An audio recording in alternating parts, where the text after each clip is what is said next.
Minahal nga mga kaigsunan, ang Biblia nag-record sa daghang mga panalangin nga gisaad sa Dios sa iyang mga anak. Aron hingpit nga madawat kini nga mga saad, kita kinahanglan nga makugihon nga mag-andam sa atong mga sudlanan.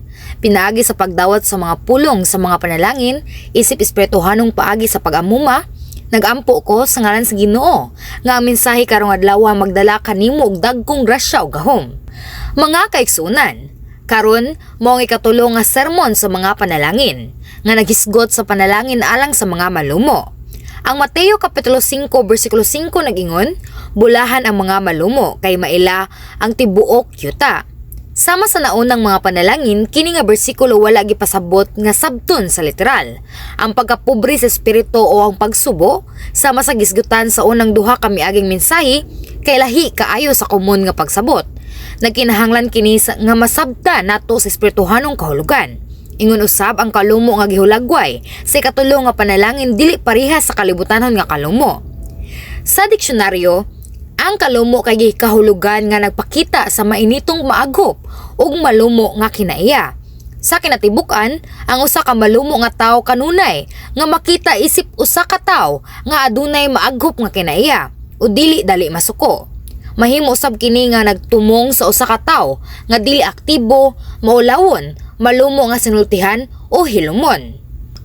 Ang usa ka tawo mahimong tawgon nga maayo ug malumo tungod lamang kay ilang gilikayan ang mga panagsumpaki, bisan sila adunay kasuko or kahasol sa sulod sa ilang mga kasing-kasing. Ang pagpugong sa kasuko ug paglikay sa pagpangutana sa uban ug pagpili nga magpakita nga malumo kay kasagaran makita isip malumo diri sa kalibutan. Usahay, ang mga tawo mulihok o musulti nga malumo dili tungod sa tinuod nga kalumo, kundi aron makakuha og pabor o tungod sa ilang kaugalingong interes. Apan, lahi ang kalumo nga gisulti sa Dios. Kini usa ka kasing-kasing nga mahimong mugakos sa uban nga sa malumo ug mainiton, nga walay kahasol o negatibo nga mga emosyon. Apan adunay usa ka mabination ug sinsero nga kasing-kasing. Kini usa ka kasing-kasing nga walay daotang mga pagbati o magpahinabog ka daot sa uban, apan magmaya uban sa kalipay, pagsubo ug paghatag sa kahupayan. Makadawat kini sa mga tawo nga opposite kanila nga walay conflict.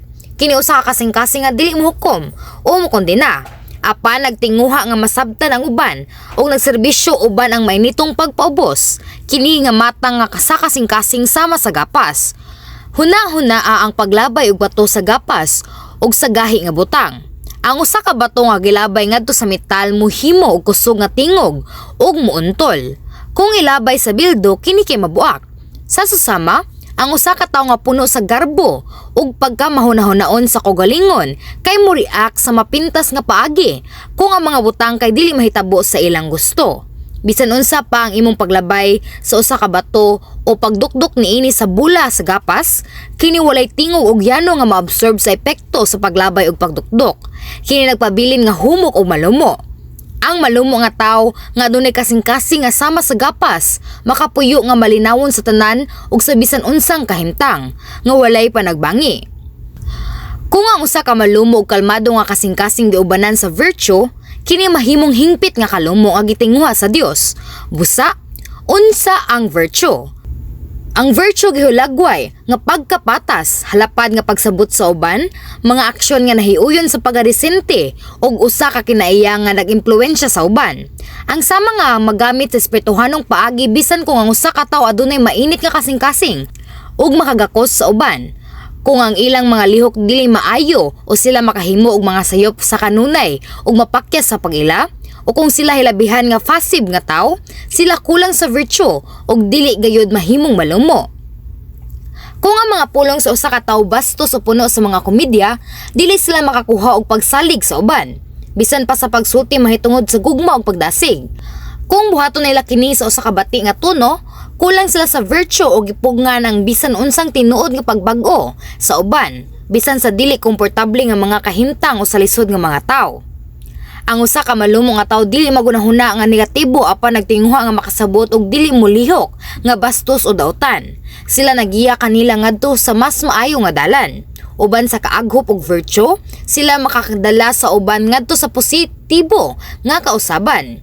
Ang ilang mga pulong mahunahon nagsulti lamang sa gikinahanglan ug uban ang sa kainit sa pagkamabination, pag-angkon sa gugma ug pagtahod sa kadaghanan. Ang usa ka malumo nga tawo makasabot sa mga nagdumot ug nagsaway kanila nga wala magtago sa negatibo nga mga emosyon o nasakitan. Sa dihang makadawat ug makapalig-on nga feedback, dili sila mobatig kahasol apan modawat niini. Kini maong tinuod nga kahulugan sa virtue ug kalumo. Ang usa ka tawo nga nagkabot niining hingpit nga kalumo dili mahimong hinungdan sa panagsumpaki sa uban, apan nakasabot og nagdawat sa mga kakulangan. Sa pagbuhat niini sila sa katapusan makadaog sa mga kasing-kasing sa kadaghanan ug magdala og kausaban. Sa unsang paagi nato maugmad kini nga kasing-kasing. Ang Biblia nagtandi sa kasing-kasing sa tawo ngadto sa uma, sama sa mga uma nga nahimong tabunok nga yuta pinaagi sa pagtantang sa mga tunok ug mga bato. Kinahanglan natong wagtangon sa atong mga kasing-kasing ang dautan, sama sa pagdumot, kasina ug paghukom aron maugmad ang kalumo. Ang Biblia nagpasiugda kang Moises ingon usa ka panig-ingnan sa tawo nga adunay kalumo. Ang Números kapitulo 12 bersikulo 3 nagsulti kanato, karon ang tawo nga si Moises malumo kayo, labaw pa kay sa bisan kinsa nga tawo nga ania sa nawong sa yuta. Gipangaluhan ni Moises ang mga Israelita lata sa 40 ka tuig sa kalisdanan ngadto sa gisaad nga yuta sa Kanaan. Kung ikaw ang nagdumala sa bisan unsang misyon, imong masugatan ang tanang matang sa mga tawo o mga sitwasyon. Mga reklamador, mga kritiko, mga chismis, mga tigsamok-samok, mga dili masinugtanon ug kadtong nagpakaylap og bakak nga mga hugihong. Ang mga Israelinhon nga mibiya sa Ehipto mikabot og kapin sa 2 ka milyon, lakip ang mga lalaki, babayi, bata ug mga tigulang. Sa ilang panaw sa kamingawan nagatubang sila og daghang mga hagit. Bisan pa sa pagsaksi sa mga milagro sa Dios, pinaagi kang Moises, sila kanunay nga nagreklamo ug nagbasol kaniya sa ilang pag-antos, bisan sa pagsulay sa pagbato kaniya usahay. Ang paggugol og 40 ka tuig uban sa maong katawhan, pagtudlo ug paggiya kanila nagpakita kung unsa ka malumo si Moises. Tungod siyang kaaghops nga ang Dios naghigugma og nanalipod kaniya. Gipalayuhan siya sa Dios uban ang dagkong gahom ug kun ang bisan kinsang musupak kang Moises, bisan ang iyang kagwalingong pamilya, ang Dios wala motugot niini.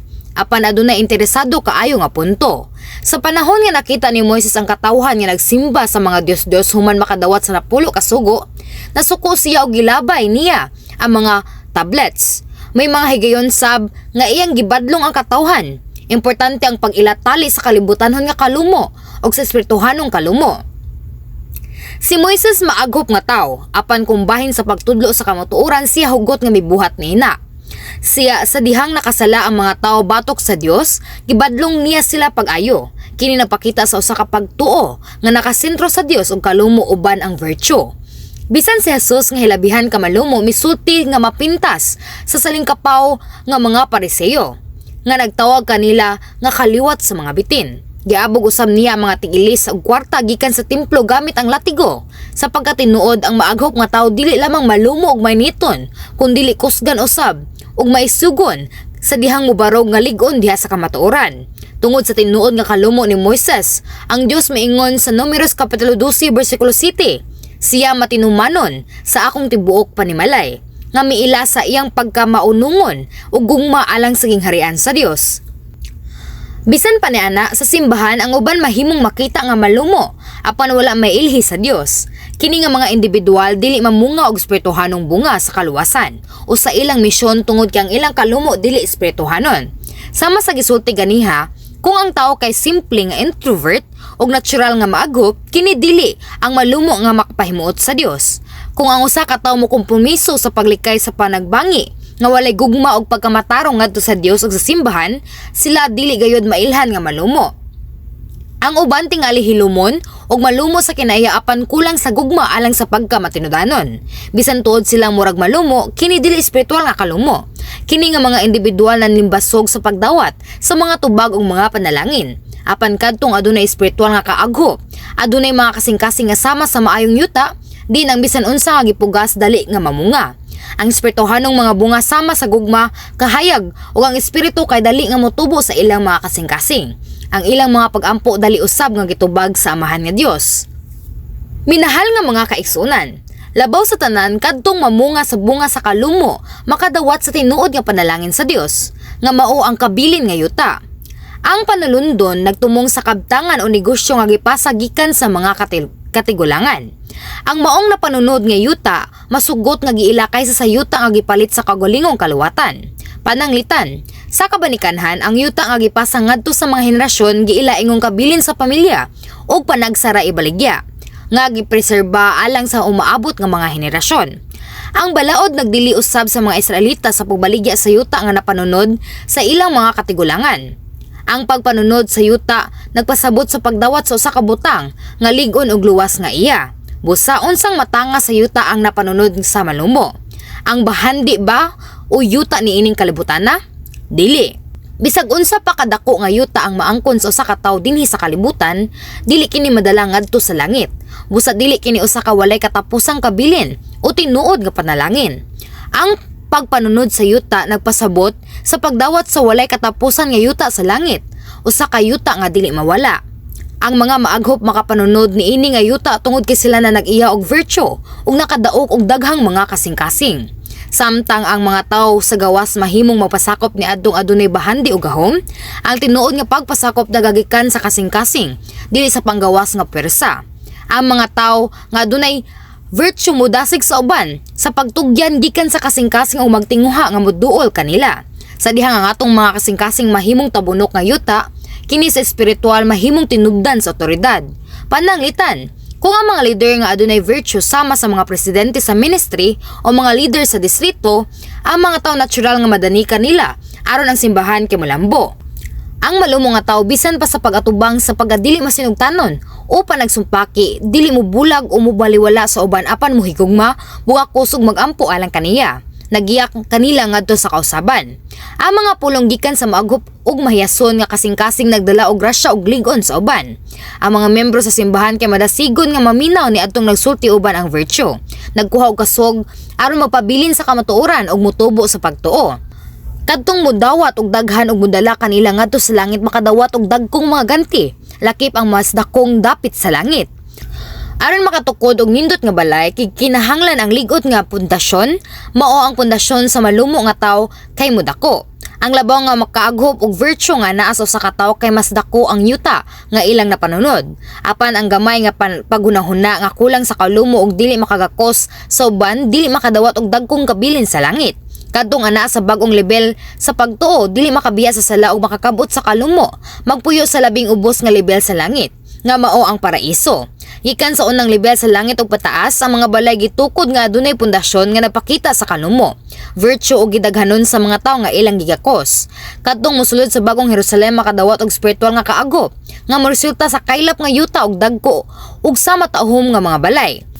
Kini nga mga balay adunay mga tamnanan, mga lakes, mga pool, mga valleys, mga natad sa sports ug uban pang mga pasilidad aron malingaw. Sa kini nga mga puluyanan mahimo agdahon sa mga tawo ang ilang mga hinigugma. Giibanghilyo ug giatiman aron nga mag-celebrate nga magkauban.